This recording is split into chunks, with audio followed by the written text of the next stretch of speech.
Rise and shine, red flags of narcissistic, toxic people. This one's going to be about narcissistic, toxic customers.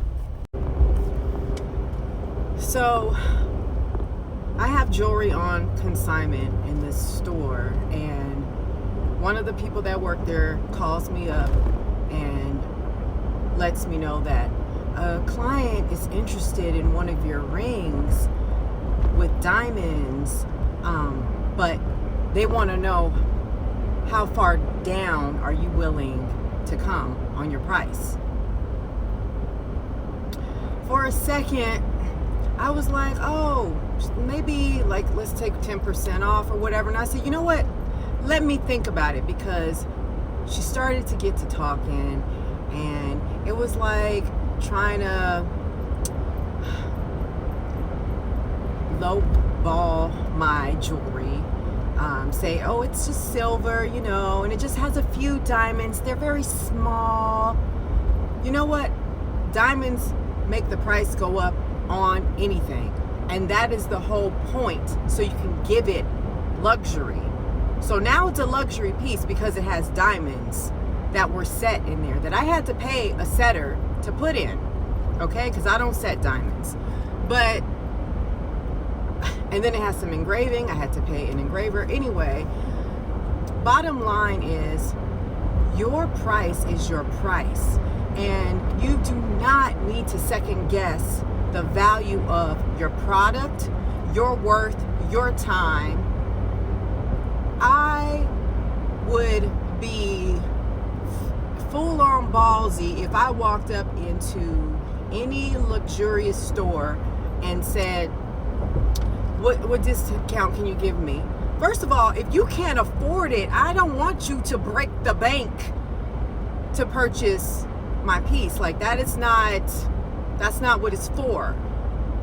It's affordable for someone who can afford it. But, if you're not paying attention, you could miss the subtle put down that somebody throws your way to belittle your product, to try to get in your head and have you second guessing your worth, your value, and the price you set it at. Now, another thing that some of these people do not know, or maybe they do and they just don't care, is that when you have your product on consignment, either you are going to be paying the store for shelf space, because you're not renting a whole store.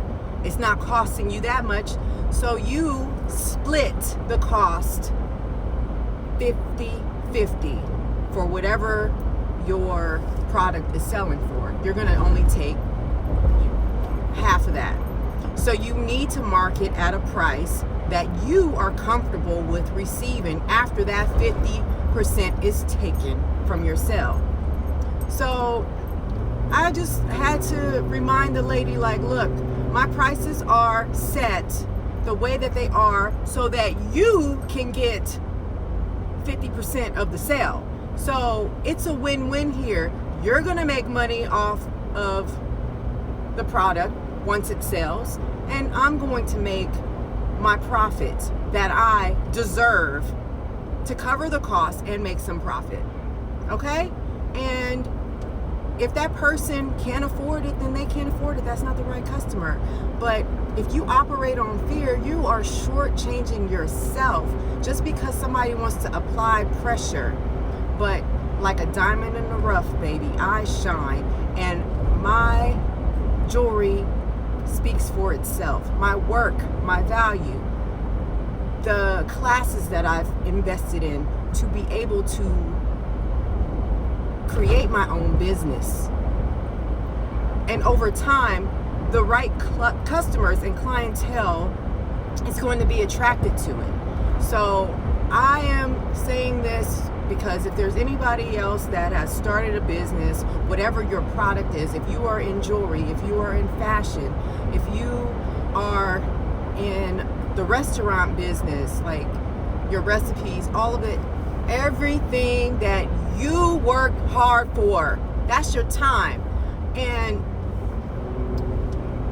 a good response to people like that can also be, if I give a discount, then that means I'm working for free, and I don't work for free. Do you?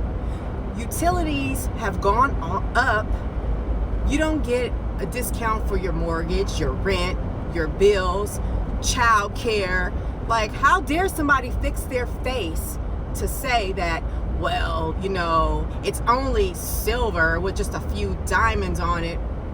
And for somebody, they look at it as, I'm treating myself. Like, if I buy something expensive, that's how my mindset is. I'm looking like I'm worth this. I'm treating myself.